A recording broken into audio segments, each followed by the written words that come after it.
everyone, welcome back to Xylem, welcome back to the world of English. നിങ്ങളുടെ സ്വന്തം നാച്ചു സാറാണ്. 2025-26 SSLC ബാച്ചിലെ ഇംഗ്ലീഷുമായിട്ട് ബന്ധപ്പെട്ട ആദ്യത്തെ ഇൻട്രാക്റ്റീവ് വീഡിയോ ആണ് ഇത്. ഉറപ്പായിട്ടും നിങ്ങൾക്കിത് യൂസ്ഫുൾ ആവും എന്ന് ഞാൻ വിശ്വസിക്കുന്നുണ്ട്. ആൻഡ് ഈ വീഡിയോ മുഴുവൻ കണ്ടിട്ട് നിങ്ങളുടെ അഭിപ്രായങ്ങൾ കമൻറ്റ് ബോക്സിൽ അറിയിക്കാൻ മറന്നു പോകരുത്. സോ നമുക്ക് എല്ലാവർക്കും അറിയാവുന്നൊരു കാര്യമാണ്, നമ്മുടെ സിലബസ് എന്ത് ചെയ്തിട്ടുണ്ട്, അപ്ഡേറ്റ് ചെയ്തിട്ടുണ്ട്. ചില സബ്ജക്റ്റുകളൊക്കെ പാടെ മാറ്റി പണിഞ്ഞിട്ടുണ്ട്. പുതിയ ചാപ്റ്റേഴ്സ് ഇൻട്രൊഡ്യൂസ് ചെയ്തിട്ടുണ്ട്. ടെക്സ്റ്റ് ബുക്കുകൾ നമ്മുടെ കയ്യിലേക്ക് എത്താനായിട്ടുണ്ട്. ഇംഗ്ലീഷ് പോലെയുള്ള സബ്ജക്റ്റുകൾ പ്രത്യേകിച്ച് കഴിഞ്ഞ വർഷം പഠിക്കാനുണ്ടായിരുന്ന 15 ചാപ്റ്റേഴ്സ് കംപ്ലീറ്റ് റീപ്ലേസ് ചെയ്തിട്ട് ബ്രാൻഡ് ന്യൂ ആയിട്ടുള്ള 15 ചാപ്റ്റേഴ്സ് എന്ത് ചെയ്തിട്ടുണ്ട്, ഇൻട്രൊഡ്യൂസ് ചെയ്തിട്ടുണ്ട്. ഇതിനെക്കുറിച്ചൊക്കെ കുഞ്ഞു കുഞ്ഞു കാര്യങ്ങൾ നിങ്ങൾക്ക് അറിയായിരിക്കും. എന്നാൽ അതിനെക്കുറിച്ച് നിങ്ങൾക്കൊരു ക്ലാരിറ്റി തരാൻ വേണ്ടിയിട്ടാണ് ഞാൻ ആക്ച്വലി ഈ വീഡിയോ റെക്കോർഡ് ചെയ്യുന്നത്. നോക്കൂ, എന്താണ് ഇംഗ്ലീഷിൽ വന്ന മാറ്റം എന്ന് ഞാൻ ആദ്യം പറയാം. ചേഞ്ച് നമ്പർ 1, നമുക്ക് കഴിഞ്ഞ വർഷം പഠിക്കാനുണ്ടായിരുന്ന 15 ചാപ്റ്റേഴ്സും റീപ്ലേസ് ചെയ്ത് പുതിയ 15 ചാപ്റ്റേഴ്സ് വന്നിട്ടുണ്ട്, which it self is A challenge. എന്തുകൊണ്ടാണ്? കാരണം നമുക്കിതിൻ്റെ റെഫറൻസ് മെറ്റീരിയലോ കാര്യങ്ങളോ ഒന്നും നമുക്ക് കയ്യിലില്ല. ഇപ്പോൾ science, biology, mathematics, chemistry, physics ഇതൊക്കെ ആകുമ്പോൾ കോണ്ടൻറ്റ് അറേഞ്ച് ചെയ്തിരിക്കുന്ന രീതിയിലും അതിൻ്റെ ഡെപ്തിലൊക്കെയാണ് മാറ്റം വന്നിട്ടുള്ളത്, അല്ലേ? നിങ്ങളൊന്ന് ആലോചിച്ച് നോക്കി. സബ്ജക്റ്റ് സെയിം ആണ്, അല്ലെങ്കിൽ അതിലെ കോൺസെപ്റ്റുകൾ സെയിം ആണ്. യെസ്, പക്ഷേ ഇംഗ്ലീഷിലേക്ക് വരുമ്പോൾ നമുക്ക് പഠിക്കാനുണ്ടായിരുന്ന ചാപ്റ്ററുകളൊന്നും, അല്ലെങ്കിൽ അതുമായിട്ട് യാതൊരു കണക്ഷനും ഇല്ലാത്ത ചാപ്റ്റേഴ്സാണ് ഈ തവണ ഇൻട്രൊഡ്യൂസ് ചെയ്തിട്ടുള്ളത്. ആൻഡ് അതിനെക്കുറിച്ച് ഞാൻ ഡീറ്റെയിൽ ആയിട്ട് പറയാം. അതിന് മുമ്പ് അതൊരു വലിയ ചാലഞ്ചാണ് എന്ന് നമ്മൾ അക്സെപ്റ്റ് ചെയ്യണം. പക്ഷേ ചാലഞ്ചാണ് എന്ന് പറഞ്ഞ കാര്യമില്ല, നമുക്കത് എങ്ങനെ ടാക്കിൾ ചെയ്യാം എന്നുകൂടെ ചിന്തിക്കണം. നോക്കൂ, ഇതാണ് നമ്മുടെ ടെക്സ്റ്റ് ബുക്കിൻ്റെ ആദ്യത്തെ പാർട്ട് 1ൻ്റെ കോണ്ടൻസ് എന്ന് പറയുന്നത്. ഇവിടെ നമുക്ക് കാണാം 3 യൂണിറ്റുകളിലായിട്ട് 9 ചാപ്റ്റേഴ്സാണ് ഉള്ളത്. അതിൽ ആദ്യത്തെ ചാപ്റ്ററിൻ്റെ പേര് ഗബ്രിയൽ ഗാർഷ്യ മാർക്യൂസ് എന്ന് പറഞ്ഞ ലാറ്റിൻ അമേരിക്കൻ റൈറ്റർ എഴുതിയിട്ടുള്ള A very old man with enormous wings എന്ന് പറഞ്ഞ വളരെ ബ്യൂട്ടിഫുൾ ആയിട്ടുള്ള ഒരു ഷോർട്ട് സ്റ്റോറിയാണ്. വളരെ ബ്യൂട്ടിഫുൾ ആണ് എന്ന് ഞാൻ പറയുമ്പോഴും കഴിഞ്ഞ വർഷത്തെ 1ാമത്തെ ചാപ്റ്റർ അഡ്വഞ്ചേഴ്സിൻ്റെ ബനിയൻ ട്രീ ആയിട്ട്, അല്ലെങ്കിൽ 2ാമത്തെ ചാപ്റ്റർ സ്നേക്ക് ആൻഡ് മിററായിട്ടൊക്കെ കമ്പയർ ചെയ്യുമ്പോൾ ഇതിൻ്റെ ഡെപ്ത്, ഇതിൻ്റെ ഗ്രാവിറ്റി കുറച്ചുകൂടെ കൂടിയിട്ടുണ്ട് എന്നാണ് എൻ്റെ പേഴ്സണൽ ഒപ്പീനിയൻ. കാരണം നമ്മുടെ ഭാഷയിൽ പറഞ്ഞാൽ കുറച്ചുകൂടെ ടഫായിട്ടുള്ള, കുറച്ചുകൂടെ കോംപ്ലിക്കേറ്റഡ് ആയിട്ടുള്ള, മനസ്സിലാക്കാൻ ബുദ്ധിമുട്ടുള്ള ചാപ്റ്റേഴ്സാണ് a very old man with enormous wings ആയാലും അത് കഴിഞ്ഞ് ഇൻ ദ ആറ്റിക് ആയാലും ഒക്കെ. യെസ്, അത് എന്തുകൊണ്ടാണ് എന്ന് പറയാൻ നമുക്ക് വേണമെങ്കിൽ സമയം എടുക്കാം. നോക്കൂ, മാജിക്കൽ റിയലിസം എന്ന് പറഞ്ഞ ഒരു സ്റ്റൈൽ ഓഫ് റൈറ്റിംഗ് ഉണ്ട്. എന്താ മാജിക്കൽ റിയലിസം എന്ന് പറഞ്ഞു കഴിഞ്ഞാൽ റിയാലിറ്റിനെയും ഫാൻറ്റസിനെയും ബ്ലെൻഡ് ചെയ്യുന്ന, അതായത് വളരെ നോർമലായിട്ട് റിയൽ ലൈഫിൽ ഫാൻറ്റസി ബ്ലെൻഡ് ചെയ്യുന്ന ഒരു ടെക്നിക്കിൻ്റെ പേരാണ് മാജിക്കൽ റിയലിസം. സോ നമുക്ക് പഠിക്കാനുള്ള ആദ്യത്തെ ചാപ്റ്റർ തന്നെ ഇംഗ്ലീഷൊക്കെ ഡിഗ്രിക്കും പി ജിക്കൊക്കെ ആൾക്കാർ പഠിക്കുന്ന മാജിക്കൽ റിയലിസം എന്ന് പറഞ്ഞ ടോപ്പിക്കിലേക്കാണ് നമ്മൾ എന്ത് ചെയ്യുന്നത്, വെഞ്ചർ ഔട്ട് ചെയ്യുന്നത്.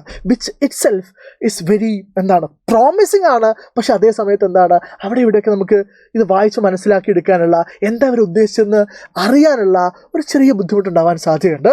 ആൻഡ് ഇതിൽ 1ാമത്തെ 3ാമത്തെ ചാപ്റ്റർ നോക്കി, ഫ്രണ്ട്സ് റോമൻസ് കൺട്രിമാൻ. നിങ്ങൾ കേട്ടിട്ടുണ്ടാവും ചിലപ്പോൾ. അത് ജൂലിയസ് സീസർ എന്ന് പറഞ്ഞാൽ വില്യം ഷേക്സ്പിയർ എഴുതിയ വളരെ പോപ്പുലർ ആയിട്ടുള്ള ഒരു നാടകമുണ്ട്, ഒരു പ്ലേ ഉണ്ട്. അതിലെ ഒരു ക്യാരക്ടറിൻ്റെ സ്പീച്ചാണ് ഈ പറയുന്ന ഫ്രണ്ട്സ് റോമൻസ് കൺട്രിമാൻ. അതായത് ഇത്രയും കാലം നമുക്ക് ഓരോ യൂണിറ്റിലും ഒരു പോയം വെച്ചിട്ടുണ്ടായിരുന്നു, 9ാം ക്ലാസ്സിലായാലും കഴിഞ്ഞ 10ാം ക്ലാസ്സിലായാലും. എന്നാൽ ഇത്തവണ ആദ്യത്തെ യൂണിറ്റിൽ ഇത് പ്രോസ് ആണോ എന്ന് ചോദിച്ചാൽ, ഗദ്യമാണോ എന്ന് വെച്ചാൽ അല്ല, ഇത് വേഴ്സായിട്ട് തന്നെയാണ് പറഞ്ഞിട്ടുള്ളത്. പക്ഷേ നമ്മൾ സാധാരണ പഠിക്കുന്ന രീതിയിലുള്ള വേഴ്സ് അല്ല ഈ പറയുന്ന ഫ്രണ്ട്സ് റോമൻസ് കൺട്രിമാൻ. ഓക്കെ, 2ാമത്തെ യൂണിറ്റിനെയും 3ാമത്തെ യൂണിറ്റിനെയും പേരുകളും ഒക്കെ നിങ്ങൾക്ക് എന്ത് ചെയ്യാം, ഇവിടെ കാണാം. ഇനിയാണ് കാര്യം. നിങ്ങൾ ഉറപ്പായിട്ടും ചോദിക്കുന്നൊരു ചോദ്യമുണ്ട്. ഇത്രയൊക്കെ ഞാൻ പറയപ്പോഴും നിങ്ങളുടെ മനസ്സിലുണ്ടാവും, സർ ഗ്രാമർ, ഇത്തവണ ഗ്രാമർ ഇല്ലേ? ഉറപ്പായിട്ടും ഉണ്ട്. ഗ്രാമർ ഉണ്ടെന്ന് മാത്രമല്ല, ഏതൊക്കെ രീതിയിലാണോ നമ്മൾ ഇത്രയും കാലം ഗ്രാമർ പഠിച്ചുകൊണ്ടിരുന്നത്, editing, report speech, conversation completion, phrasal verbs, noun phrase and verb phrase, preposition, ഇതൊക്കെ പുതിയ സിലബസിലേക്കും റെപ്ലിക്കേറ്റ് ചെയ്യാനുള്ള സാധ്യത വളരെ വളരെ കൂടുതലാണ്. ഞാൻ സാധ്യത എന്ന് പറയാനുള്ള കാരണം, ഇതിന് വളരെ ക്ലിയർ കട്ടായിട്ടൊരു പാറ്റേൺ നമുക്ക് കിട്ടിയിട്ടില്ല. അത് കിട്ടണമെങ്കിൽ നമുക്കൊരു മോഡൽ ക്വസ്റ്റ്യൻ പേപ്പർ കൂടെ അവൈലബിൾ ആവണം. പക്ഷേ 9ാം ക്ലാസ്സിലെ സിലബസ് മാറിയപ്പോൾ നമ്മൾ കൃത്യമായിട്ട് കണ്ടതാണ്, ഗ്രാമർ ടോപ്പിക്കുകൾ അതുപോലെ എന്ത് ചെയ്തിട്ടുണ്ട്, ക്യാരി ഫോർവേഡ് ചെയ്തിട്ടുണ്ട്. അതിൻ്റെ സ്റ്റൈലിൽ മാറ്റമുണ്ട്, അല്ലെങ്കിൽ അതിൻ്റെ കോണ്ടന്റിൽ ചെറിയ ട്വീക്കിംഗ് നടന്നിട്ടുണ്ടെങ്കിലും അതിൻ്റെ സ്ട്രക്ചർ റിമെയിൻസ് ദ സെയിം. അപ്പോൾ അതുകൊണ്ട് നമ്മൾ പേടിക്കണ്ട, ഗ്രാമർ വളരെ ഇമ്പോർട്ടൻ്റ് ആയിട്ടൊരു ഫാക്ടറായിട്ട് ഇത്തവണയും സിലബസിലുണ്ടാവും. ഏകദേശം 20-22ഓളം മാർക്കിനോളം ഗ്രാമർ ചോദ്യങ്ങളുണ്ടാവും. അതിൽ 1-2 പുതിയ ടോപ്പിക്കുകൾ ഇൻട്രൊഡ്യൂസ് ചെയ്താൽ ആയി എന്നല്ലാതെ ടോപ്പിക്കുകൾ ഡിലീറ്റ് ചെയ്യാനുള്ള സാധ്യത വളരെ വളരെ കുറവാണ്. Okay, yes. ഇനി നമുക്ക് കുറച്ച് പ്രശ്നങ്ങളെക്കുറിച്ച്, ചാലഞ്ചുകളെക്കുറിച്ച് സംസാരിക്കാം. ഡസൻ മീൻ ഇതൊരു ചാലഞ്ചുകളെക്കുറിച്ച് മാത്രം സംസാരിക്കുന്ന വീഡിയോ അല്ല. I have A solution. Okay, so ആദ്യത്തെ കാര്യം, നമുക്ക് പ്രീവിയസ് ഇയർ ക്വസ്റ്റ്യൻസ് ഒന്നും അവൈലബിൾ അല്ല എന്നുള്ളതാണ്. പ്രീവിയസ് ഇയർ ക്വസ്റ്റ്യൻസ് എപ്പോഴും ഒരു പരീക്ഷയ്ക്ക് തയ്യാറെടുക്കുന്ന വിദ്യാർത്ഥിക്ക് വളരെ സ്ട്രോങ് ആയിട്ടുള്ളൊരു ടൂളാണ്. കാരണം ആ കുട്ടിക്കൊരു 1-2 വർഷത്തെ ക്വസ്റ്റ്യൻ പേപ്പർ അനലൈസ് ചെയ്യുമ്പോൾ കൃത്യമായിട്ട് മനസ്സിലാവും ഈ രീതിയിലൊക്കെയാണ് ചോദ്യങ്ങൾ പാറ്റേൺ ചെയ്യപ്പെടുക, ഈ ചാപ്റ്ററിന് ഇന്ന കാര്യങ്ങളാണ് ചോദിക്കുക, ഗ്രാമറിന് ഈ രീതിയിലാണ് ക്വസ്റ്റ്യൻസ് സ്ട്രക്ചർ ചെയ്യപ്പെടുന്നത് എന്നൊക്കെയുള്ള ഒരു ഐഡിയ കിട്ടാൻ വേണ്ടി, പലപ്പോഴും കോംപ്രിഹെൻസീവ് ആയിട്ടൊരു ഐഡിയ കിട്ടാൻ വേണ്ടി അത് സഹായിക്കുമായിരുന്നു. But in this case people unfortunately we do not have the backup of previous year questions, but that's completely okay. കാരണം ഇതെല്ലാവർക്കും പ്രീവിയസ് ഇയർ ക്വസ്റ്റ്യൻ ആർക്കും ഇല്ല, നമുക്ക് മാത്രമൊന്നുമല്ല, കേരളത്തിലെ എല്ലാ കുട്ടികൾക്കും ഈ പ്രശ്നമുണ്ട്. അപ്പോൾ നമ്മൾ എന്ത് ചെയ്യും? നമ്മൾ ക്വസ്റ്റ്യൻ പാറ്റേൺസ് നമ്മൾ പ്രിപ്പയർ ചെയ്ത് നമ്മളത് പഠിക്കും. രണ്ടാമത്തെ കാര്യം എന്താണ്? ലാക്ക് ഓഫ് മെറ്റീരിയൽസ് ആണ്. കഴിഞ്ഞ വർഷം വരെ 10ാം ക്ലാസ്സിലെ ഏത് ചാപ്റ്ററിൻ്റെയും n നമ്പർ ഓഫ് മെറ്റീരിയൽസ് നിങ്ങൾക്ക് ഫിംഗർ ടിപ്പിൽ ഓൺലൈനിൽ അവൈലബിൾ ആയിരുന്നു. Let it be any chapter, അല്ല അത് യൂട്യൂബ് വീഡിയോസ് ആയാലും അല്ലെങ്കിൽ PDF-കളായിട്ടായാലും ബ്ലോഗുകളായിട്ടായാലും ഒക്കെ നിങ്ങൾക്ക് ആക്സസിബിൾ ആയിട്ട് ഒരുപാട് മെറ്റീരിയൽസ് ഉണ്ടായിരുന്നു. എന്നാൽ ഇത്തവണ നമ്മൾ നേരിടാൻ പോകുന്ന ഏറ്റവും വലിയ ചാലഞ്ച്, പ്രത്യേകിച്ച് ഇംഗ്ലീഷ് പോലെയൊരു സബ്ജക്റ്റിൽ, ഞാൻ അങ്ങനെ പറയാനുള്ള കാരണം ഇത്രയും കാലം ഇംഗ്ലീഷ് കമ്പാരിറ്റീവ്ലി എളുപ്പമായിട്ടൊരു സബ്ജക്റ്റ് ആണെങ്കിൽ ഇത്തവണ ആ ഗെയിം ചേഞ്ച് ചെയ്യാൻ പോകുന്നുണ്ട് എന്ന് തന്നെയാണ് ഞാൻ വിശ്വസിക്കുന്നത്. ഇംഗ്ലീഷും 80 മാർക്കിൻ്റെ പേപ്പർ എന്നുള്ള സീരിയസ്നെസ്സിൽ നമ്മൾ കാണേണ്ട സമയമായിട്ടുണ്ട് എന്നെൻ്റെ മനസ്സ് പറയുന്നു. ഓക്കെ, മൂന്നാമത്തെ കാര്യം അൺസർട്ടനിറ്റി ആണ്. നമുക്കിപ്പോഴും ഒരുപാട് കാര്യത്തിൽ കൺഫ്യൂഷൻസ് ഉണ്ട്. ഇതെങ്ങനെയാണ് വരിക, ഇതെങ്ങനെയാണ് ചോദിക്കുക, ഈ ചാപ്റ്ററിൽ നിന്ന് എന്ത് ചോദ്യമാണ് വരിക? That's A very important thing അല്ലേ?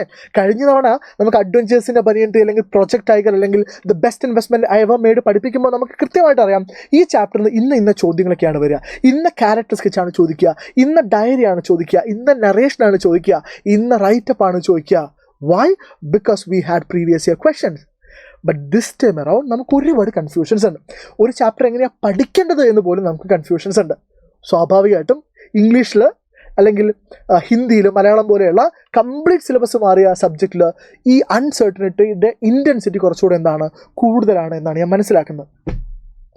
പക്ഷെ എനിക്ക് നിങ്ങളോട് പറയാനുള്ള കാര്യം, യെസ് ചാലഞ്ചസ് ഉണ്ട്, കൺഫ്യൂഷൻസ് ഒക്കെ ഉണ്ട്, പക്ഷേ amidst all these confusions, let's accept the challenge. So ഈ ചാലഞ്ചിന് നിങ്ങൾ റെഡി ആണെങ്കിൽ നിങ്ങളുടെ കൂടെ സൈലത്തിൻ്റെ മുഴുവൻ ടീമും ഉണ്ടാവും. നാച്ചു സാർ നിങ്ങളുടെ കൂടെ ഉണ്ടാവും. ആൻഡ് നിങ്ങൾക്ക് സൈലത്തിൻ്റെ ഇംഗ്ലീഷ് ക്ലാസ്സുകളെ കുറിച്ച് എന്തെങ്കിലും ഡൗട്ട്സ് ഉണ്ടെങ്കിൽ നിങ്ങളുടെ സീനിയേഴ്സിനോട് ചോദിക്കുക. അവരെത്ര ഗംഭീരമായിട്ടാണ് ചാപ്റ്റേഴ്സ് പഠിച്ചത്, അവരെത്ര അടിപൊളിയായിട്ടാണ് ഗ്രാമർ ടോപ്പിക്കുകൾ പഠിച്ചത് എന്നൊക്കെ അവർ പറഞ്ഞു തരും. ഓക്കെ, ഈ SSLC എക്സാമിൽ ഒരുപാട് കുട്ടികൾ നമ്മുടെ ക്ലാസ്സുകൾ കണ്ടിട്ട് ഗ്രാമറൊക്കെ അടിപൊളിയായിട്ട് ചെയ്തിട്ടുണ്ട് എന്ന് പേഴ്സണലിയും അല്ലാതെയും അറിയിച്ചിട്ടുണ്ട്. അപ്പോൾ അതൊക്കെ ആ ടെസ്റ്റിമോണിയൽസ് ഒക്കെ അവിടെ നിൽക്കുന്നുണ്ട്. പക്ഷേ ഇത് നമുക്ക് രണ്ടുപേർക്കും ഒരു ചാലഞ്ചാണ്. പക്ഷേ ആ ചാലഞ്ചിനെ നമ്മൾ ഗംഭീരമായിട്ട് എന്ത് ചെയ്യും, നേരിടും എന്നൊരു ഉറപ്പ് തരാൻ വേണ്ടിയിട്ടാണ്. ആൻഡ് നിങ്ങൾ റെഡി ആണെങ്കിൽ ഉറപ്പായിട്ടും നിങ്ങളുടെ അഭിപ്രായങ്ങൾ താഴെ കമൻറ്റ് ബോക്സിൽ അറിയിക്കണം. ആൻഡ് ഇത് തന്നെയാണ് നമ്മൾ ഫോളോ ചെയ്യാൻ പോകുന്ന മെത്തേഡ്. Read, right, practice. വായിക്കുക എന്നുള്ളത് ഇമ്പോർട്ടൻ്റ് ആണ്. എന്നാൽ വായിച്ച കാര്യങ്ങളെ ലാംഗ്വേജ് സബ്ജക്റ്റുകളിൽ എഴുതി പഠിക്കുക എന്നുള്ളത് വളരെ പ്രധാനപ്പെട്ടതാണ്. ആൻഡ് ഗ്രാമർ പോലെയുള്ള ടോപ്പിക്കുകൾ പ്രാക്ടീസ് ചെയ്യുക എന്നുള്ളതും ഇമ്പോർട്ടൻ്റ് ആണ്. So this should be the mantra and this is exactly what we are going to follow in the upcoming classes. Okay, and I would like to inform you about a very serious thing. നിങ്ങൾ already join ചെയ്ത ഒരുപാട് ആൾക്കാർ ഇവിടെ ഉണ്ടാവും.